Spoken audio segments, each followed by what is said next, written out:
नमस्कार, स्वागत है आप सभी का आपके अपने YouTube channel you study zone पे। तो कैसे हैं आप सभी लोग। उम्मीद करता हूं आप सभी लोग स्वस्थ और मस्त होंगे और अपनी पढ़ाई लिखाई अच्छे से कर रहे होंगे। तो जैसा कि आपने थंबनेल देख ही चुका है कि आज हम लोग जानेंगे अवतल दर्पण में बना प्रतिबिंब। अवतल दर्पण में टोटली आपके 6 प्रकार से प्रतिबिंब बनते हैं। उन सबको हम लोग डिटेल में जानेंगे और इस वीडियो को समाप्त करेंगे, ठीक है। तो वीडियो में लास्ट तक बने रहिएगा। जैसा कि आपको मालूम है कि हमारा संकट मोचन सीरीज चल रहा है, उसमें हमने पहला वीडियो इससे पहले देख चुका है जिसमें हमने क्या जाना है, प्रकाश के प्रवर्तन का नियम। दूसरा इंपॉर्टेंट वीडियो है कि अवतल दर्पण में बना प्रतिबिंब से क्वेश्चन पूछता है आपके बोर्ड एग्जाम में कि मान लीजिए कोई वस्तु फोकस और मान लीजिए क्या वक्रता केंद्र के बीच में रहे तो उसका प्रतिबिंब कहाँ बनेगा, कोई वस्तु अनंत पर रहे तो उसका प्रतिबिंब कहाँ बनेगा। ऐसे टाइप से बहुत सारा क्वेश्चन पूछता है आपके बोर्ड एग्जाम में। तो उसी के बारे में हम लोग आज पूरा डिटेल में पढ़ेंगे और ज़्यादा नहीं 15 से 20 मिनट में हम लोग इस टॉपिक को खलास करेंगे और उसके बाद कहीं से भी क्वेश्चन पूछेगा, आपका क्वेश्चन छूटेगा नहीं। तो अवतल दर्पण में प्रतिबिंब बनना हम लोग सीखे, उससे पहले हम जान लेते हैं कि प्रतिबिंब बनाने के लिए जो किरण आरेख होता है, कौन सा किरण कहाँ से जाएगा तो कहाँ मतलब किसको काटेगा, ये सब हम लोग जान लेते हैं। यानी किरण आरेख की बनावट पहले हम लोग जान लें, उसके बाद हम लोग अवतल दर्पण में प्रतिबिंब बनाएंगे, ठीक है। तो किरण आरेख के बनाने का नियम होता है, वो भी 4 गो नियम होता है। कौन कौन सा नियम होता है देखिए यहाँ पे आपको बता रहा हूँ। बस इत्मीनान से कॉपी कलम लेकर के बैठ जाइए, कुछ भी आपको नहीं करना है। वीडियो देखिए, आपको सब समझ में आएगा जो लिखा हूँ, और इसका एक अच्छा सा बना करके अपने हाथ से लिख करके नोट्स आपको टेलीग्राम में दे दूँगा। तो आप लोग यदि टेलीग्राम ग्रुप नहीं ज्वाइन किए होंगे तो जा करके सर्च कीजिएगा यू स्टडी जोन टेलीग्राम पर और ज्वाइन कर लीजिएगा, वहाँ डेली आपको नोट्स भी मिलेगा। आइए पहले हम लोग जानते हैं किरण आरेख की बनावट के नियम। तो सबसे पहला नियम है हमारे किरण आरेख के बनावट का कि यदि कोई प्रकाश की किरण मुख्य अक्ष के समानांतर आती है तो वह दर्पण से परिवर्तन के बाद क्या होता है, फोकस से होकर के जाती है। अब कैसे जाता है यहाँ पे ध्यान दीजिए, यहाँ पे चित्र देखिए। मान लीजिए हमने यहाँ पे क्या ले लिया, चलिए एक अवतल दर्पण ही ले लेते हैं। कौन सा दर्पण यहाँ पे ले लिया, अवतल दर्पण ले लिए, ठीक है। एक अवतल दर्पण हमने यहाँ पे ले लिया और अवतल दर्पण का आपको मालूम है कि एक मुख्य अक्ष होता है, इसको हम लोग मुख्य अक्ष कहते हैं। और इस बिंदु को हम लोग क्या कहते हैं, इसको हम लोग कहते हैं पी कहते हैं, पी यानी इसको ध्रुव कहेंगे, ठीक है।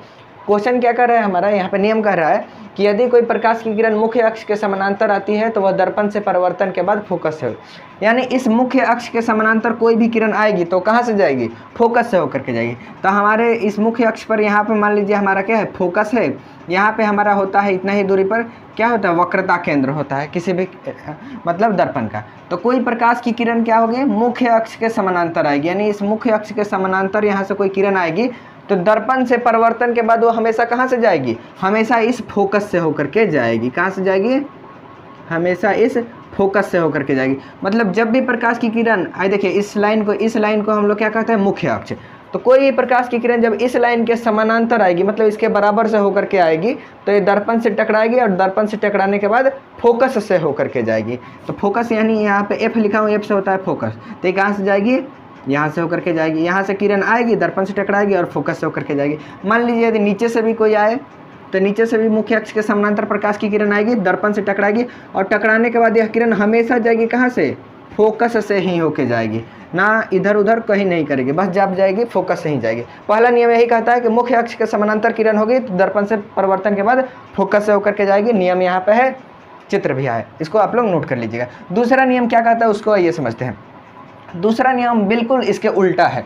ये कहता है कि समानांतर किरण आएगी तो दर्पण से टकराने के बाद फोकस से होकर के जाएगी, और ये कहता है कि जब कोई प्रकाश की किरण इस फोकस से होकर के जाएगी तो दर्पण से टकराने के बाद क्या होगी, मुख्य अक्ष के समानांतर हो जाएगी। जैसे कि यहाँ पे चित्र में देखिए आप लोग, यह हो गया हमारा एक दर्पण, यही दर्पण है, मान लीजिए अवतल दर्पण ही, ठीक है, दर्पण हो गया। और इसमें हमने क्या किया, इसका एक मुख्य अक्ष यहाँ पे बना दिया, मुख्य अक्ष बना दिया। यहाँ पे मान लीजिए इसका फोकस है, क्या है, फोकस है।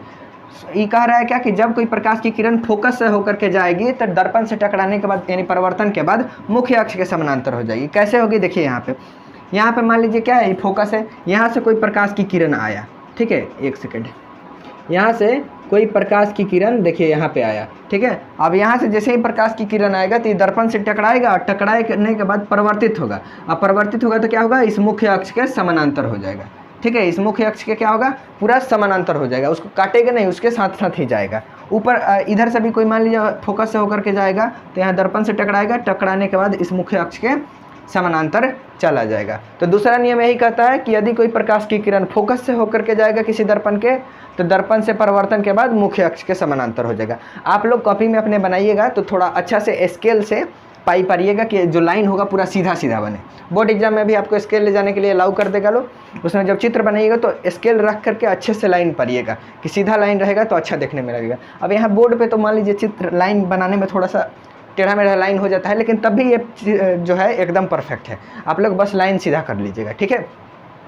चलिए अब तीसरा नियम इसका हमारा क्या कहता है। तीसरा नियम कहता है कि यदि प्रकाश की किरण वक्रता केंद्र पर हो, वक्रता केंद्र से होकर जाए तो वह उसी पथ पर लौट जाती है, ठीक है। मान लीजिए कि यहाँ पे क्या है, हमारा दर्पण है, हाई दर्पण हो गया हमारा, ठीक है।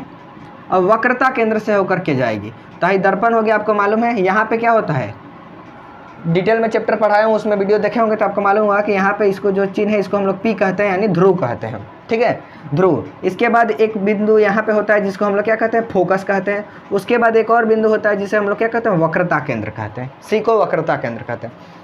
तो यदि कोई प्रकाश की किरण क्या होगा, वक्रता केंद्र से होकर के जाएगा तो जिस पथ से जा रहा होता है उसी पथ से वापस लौट जाता है। तो देखिए यहाँ से कोई भी प्रकाश की किरण जाएगा, इससे टकराएगा, टकराने के बाद क्या होगा, जहाँ से इधर से जा रहा था ना, जा रहा है और इसी पथ पर वापस भी लौट जाएगा। यानी कहता है यह नियम कि यदि कोई प्रकाश की किरण है, देखिए सी यानी वक्रता केंद्र, इससे होकर के जाएगा तो जिस रास्ते से जाएगा उसी रास्ते से वापस लौट जाएगा, ठीक है। तीसरा नियम यही कहता है कि कोई भी प्रकाश की किरण जब केंद्र से वक्रता केंद्र से होकर के जाएगा तो दर्पण से परावर्तन के बाद क्या होगा, पुनः उसी रास्ते से वापस लौट जाएगा, ठीक है।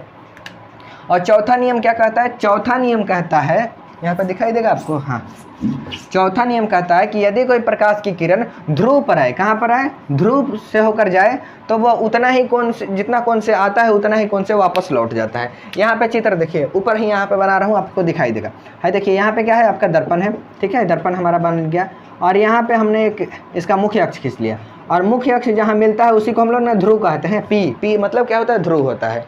तब पी से अब क्या कर रहा है नियम कि यदि कोई किरण प्रकाश की जो हो ध्रुव से होकर के जाता है तो देखिए यहाँ से आया कोई प्रकाश की किरण और इस ध्रुव पर टकराया।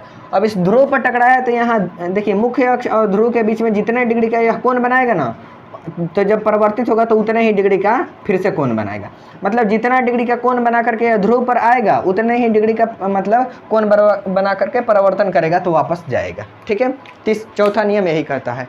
3 नियम आपको समझ में आया कि यदि कोई प्रकाश की किरण क्या होगी, मुख्य अक्ष के समानांतर होगी तो वह फोकस से होकर के जाएगी। यदि कोई प्रकाश, दूसरा नियम कहेगा कि यदि कोई प्रकाश की किरण फोकस से होकर के जाएगा तो परावर्तन के बाद मुख्य अक्ष के समानांतर हो जाएगा, तीसरा नियम कहता है। चौथा नियम क्या कहता है कि यदि कोई प्रकाश की किरण आपके वक्रता केंद्र से होकर के जाएगा तो जिस रास्ते से जाएगा उसी वो रास्ते से वापस लौट जाएगा परावर्तन के बाद। और चौथा नियम कहता है कि यदि कोई प्रकाश की किरण कहाँ पे आए, ध्रुव पर आए तो जितने डिग्री का कोण बना करके आएगा ना उतने ही डिग्री का कोण बना करके वापस भी जाएगा। यहाँ पे आप लोग देख सकते हैं, मान लीजिए यहाँ पे है कितना, मान लीजिए 45 डिग्री का कोण बना करके दर्पण पर यह आपतित हो रहा है, तो यहाँ से जब परावर्तित होगा तब भी यह क्या होगा, 45 डिग्री कोण बना करके ही जाएगा, ठीक है। यही 4 नियम है आपके किरण आरेख के, और इन्हीं 4 नियमों को यदि आपने बढ़िया से समझ लिया तो चाहे वो उत्तल दर्पण हो या अवतल दर्पण हो, सबका आप बना दोगे, मतलब प्रतिबिंब का निर्माण कर दोगे। सबसे ज़्यादा इंपॉर्टेंट है यही 4 नियम। इस 4 नियम को जो समझ लिया उसका उत्तल दर्पण और अवतल दर्पण में प्रतिबिंब बनाने वाला कोई भी क्वेश्चन गलत नहीं होगा। तो इसको अच्छे से आप लोग स्क्रीनशॉट ले लीजिए और इसका नोट्स मैं टेलीग्राम में दे दूंगा। चलिए अब इसको